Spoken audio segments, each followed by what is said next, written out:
carácter, no sé por qué será. Sí, la verdad que sí. ¿Cómo andan, Fabián? ¿Cómo andan? Federico? Muy bien. ¿Todo bien? ¿Cómo les va? Bueno, ¿cómo ven el cierre de este año 2016, el arranque de 2017? Suele ser tiempo de balances también para la economía, Fabián. Un cierre que podemos decir un poco más auspicioso de lo que se esperaba en un comienzo del año, ¿no? Tanto por analistas como por el gobierno, mejor, un crecimiento un poco mayor al previsto. También una inflación menor a la que supimos tener ahí por mayo, que llegó hasta 11% incluso, va a cerrar el año en 8,1, 8%. Y un déficit fiscal que es poco el talón de Aquiles que queda ahí para resolver para este año, ¿no? Un déficit fiscal que está en 3,7% del producto en los 12 meses cerrados a noviembre y que va a cerrar más o menos en esa línea. Federico, ¿cómo lo viste? Y 2016 era un año que arrancó siendo un año de riesgos latentes. Todo parecía estar complicado y los pronósticos iban ajustándose de mal en peor, digamos. 2017 arranca al revés. Fue un año de riesgos latentes que no se consolidaron, pero 2017 es un año de promesas latentes en cuanto a que las señales que hay desde el exterior son más auspiciosas para Uruguay, en particular lo que tiene que ver con la región, Argentina y Brasil. De todas maneras está sujeto todavía a una cierta incertidumbre que va a estar presente por lo menos en la primera mitad del año. Sobre todo por el contexto internacional, ¿no? Sobre eso quería preguntarles si puede haber pasado que algunos de esos riesgos que teníamos el año pasado en realidad se trasladaron al año que viene y por eso capaz que tuvimos un 2016 algo mejor a riesgo de un 2017 que pueda ser peor de lo que hace unos meses esperábamos. Claro, la pausa financiera, como se le llama, ¿no? El hecho de que la Reserva Federal de Estados Unidos demorara bastante en hacer su segunda suba de tasas, eso llevó a que el dólar no se fortaleciera tanto, además que Uruguay pudiera seguir financiándose en forma barata, si se quiere, por decirlo de alguna manera, y eso se trasladó a 2017 con una Reserva Federal que espera hacer mayores subas de tasas durante este año y con la incertidumbre ahí que plantea Donald Trump, ¿no? De todas maneras, el hecho que se diera en 2016 la suba de tasas y la adecuación de la política monetaria en Estados Unidos se sumaba a un contexto regional de fuerte recesión, con Argentina y Brasil contrayéndose. Eso, digamos, es distinto procesar ese ajuste de Estados Unidos en 2017 cuando se espera que Argentina vuelva a crecer y Brasil en particular vuelva a crecer también. Entonces, digamos, una cosa es enfrentar un problema a la vez y otra sí, es que claro, se nos junte todas las complicaciones externas. Les quiero repasar, a ver si coinciden con el análisis que hacemos nosotros y sobre todo explicarlos por qué, más allá de la circunstancia particular, un tape de Tabaré Vázquez en la campaña electoral donde asumía un compromiso respecto a los impuestos. Una de las certezas principales es que no tenemos ni planificado ni en el horizonte, no tenemos planificado ni en el horizonte ningún incremento de la carga impositiva a la población. Bueno, veíamos este tape del presidente Tabaré Vázquez, pero ayer, 1 de enero, entró a regir el nuevo ajuste fiscal. Recordemos y tratemos de explicar a quiénes y de qué manera va a afectar y qué es lo que pretende el gobierno hacer con este dinero, esta bolsa de dinero que va a recaudar. Sí, un ajuste fiscal que más o menos en 2/3 recae sobre el sector privado, ¿no? Que es básicamente quien va a afrontar la mayor carga impositiva, esto es, personas y empresas también. Por un lado están las modificaciones al impuesto a la renta de las personas físicas, el IRPF, rigen a partir de los 50.100 pesos nominales de ingreso. Eso va a cambiar seguramente un poco con la actualización de la BPC en los próximos días, pero va a andar más o menos por ahí. Unas 293.000 personas son las que se van a ver afectadas con esta suba del IRPF. Para tener un poco en cuenta, esas 293.000 personas son más o menos la mitad de las que hoy pagan el IRPF.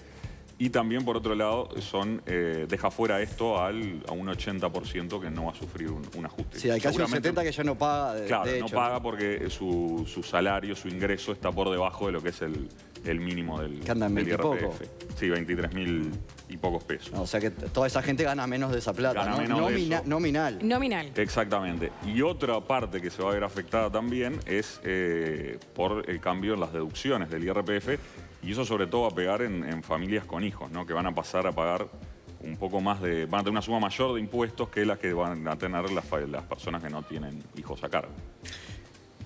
Federico, ¿Era necesario este ajuste? ¿No había forma de zafar de él? Un ajuste era necesario.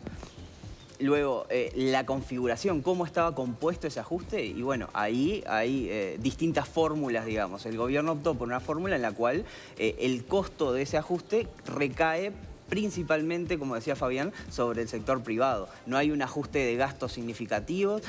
Cuando se busca mejorar las finanzas de las empresas públicas, se hace a través de tarifas principalmente y no con una recomposición, digamos, de su estructura de costos. Entonces, en ese sentido, es un ajuste, quizás el ajuste más fácil de procesar que encontró el gobierno.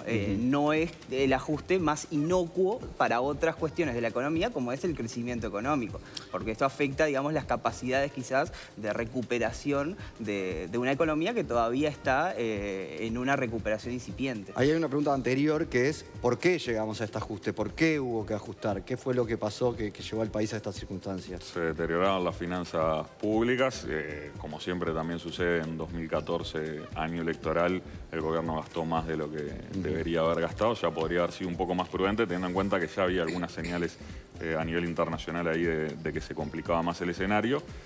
Si en algún momento eso o se ajusta o se empiezan a haber otras consecuencias, como por ejemplo la pérdida del grado inversor, entre otro tipo de cosas. El gobierno optó por hacer el ajuste. Hay quienes dicen también podía haberlo hecho en 2015 cuando hizo el presupuesto. No lo hizo ahí, lo retrasó un poco, si bien tomó algunas medidas que también intentaron mejorar las cuentas públicas, por el lado sobre todo de las tarifas, ¿no? Ajá. Ahora, en esta necesidad de recaudar, ¿no? Uno ve que se ha sido muy eficaz, muy rápido en meter impuestos como la suba del IRPF, pero se está yendo lento en la reforma de la caja militar, que le cuesta a la gente 450 millones de dólares por año, más o menos.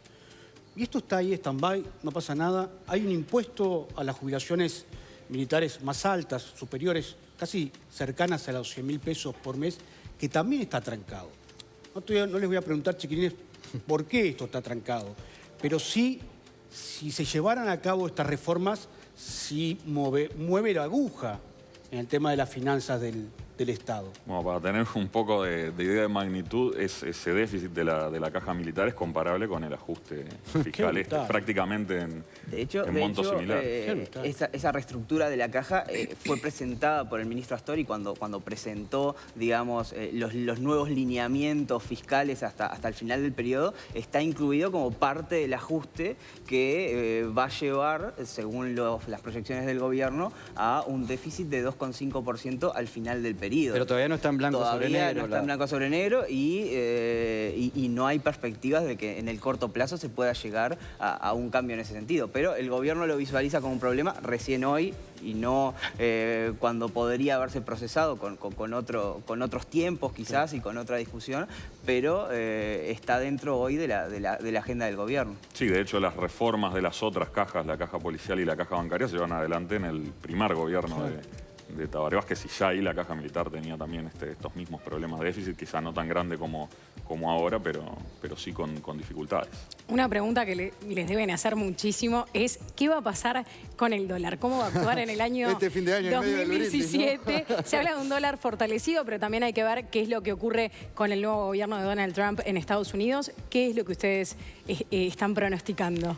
Bueno, en realidad los analistas con el tipo de cambio han tenido y tienen históricamente y además internacionalmente problemas muy grandes para adelantarse en el tiempo al comportamiento. Pues es de las variables económicas más influidas y fuertemente influidas por decisiones políticas difíciles de anticipar. Claro. Entonces, ya el año pasado fue un año en el cual los analistas no pudieron seguirle el paso al dólar. De hecho, esperaban que cerrara el año cerca de 37 sobre el principio del año y no pasó. No, terminó más bajo de lo que había empezado, increíblemente. Los analistas financieros prevén que 2017 sea un año muy similar a 2016 en cuanto a la dificultad para anticiparse al dólar, porque hay pendientes un montón de decisiones políticas que hoy permiten trazar, digamos, un escenario base de un dólar un dólar cercano entre los 32, 33 pesos a fin de año, pero se trata del escenario más probable, claro, en un combo de escenarios en los cuales los otros no tienen una probabilidad mucho más baja de ocurrencia. Eso es lo que pasa también con los pronósticos meteorológicos. Hay que verlo completo, ¿no? Tantas posibilidades de esto, de aquello y de lo otro, porque si no, y sobre todo en este contexto, te podés equivocar. El año pasado se había ido hasta 32, en marzo había llegado a 32,50 incluso el interbancario, y después retrocedió porque la Reserva Federal no cumplía con subir las tasas de interés. Tuvo 8 meses consecutivos de baja caída, hasta que ganó Trump. Ajá. Y ahí el efecto de Donald Trump, sobre todo a nivel internacional, se reflejó también en Uruguay y subió en los últimos 2 meses, noviembre y diciembre. Terminó el año subiendo. ¿Podemos empezar que arranque así también o...? Esas son las proyecciones, son que durante el principio del año, por lo menos, sí, está todo dado para que el dólar empiece a subir. En particular, cuando termine la temporada, dejen de ingresar dólares, deje de generarse esta demanda de fin de año por pesos uruguayos, por el pago de aguinaldos, salarios vacacionales. Entonces, cuando se normaliza el mercado, y los fundamentos de fondo de la moneda son que lentamente empieza a subir. Bien. Un dólar a 33 pesos a fin de año tampoco sería un salto brusco, porque no, iría en línea con la inflación esperada, de alrededor de entre un 8 y un 9%, con lo cual implica una moneda estable en cuanto a su capacidad de compra. ¿Y con la inflación qué va a pasar? Porque si además de que te meten impuestos, te suben los precios de los artículos más básicos, se pone brava la cosa.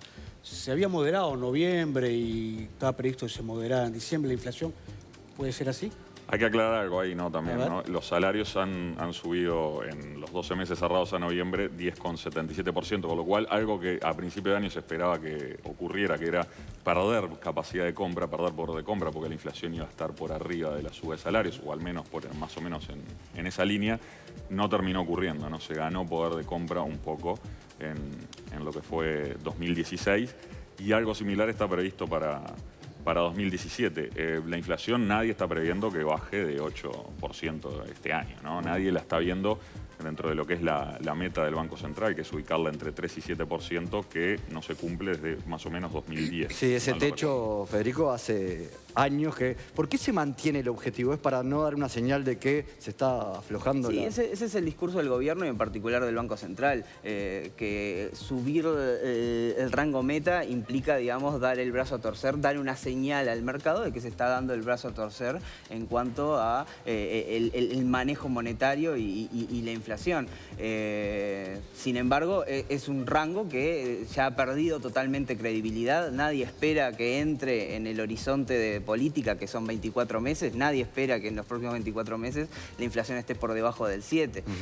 Hoy en día los analistas y los formadores de precios consideran otros rangos que es como que hay un techo, más, digamos, de facto. Ahí va, un techo un rango 8-10. 8-10, donde se sabe que cuando la inflación supere o amenace superar el 10%, ahí el gobierno va a intervenir y va a tomar medidas para evitar que eso pase. Mientras esté en torno a 8, están como Fabián, Federico, muchísimas gracias por haber venido esta mañana de 2 de enero con nosotros. Buen año para todos. Igualmente para ustedes, y ya vamos al contacto con nuestros compañeros que ya están prontos por ahí, Alejandro y Victoria. ¿Cómo va, Juan?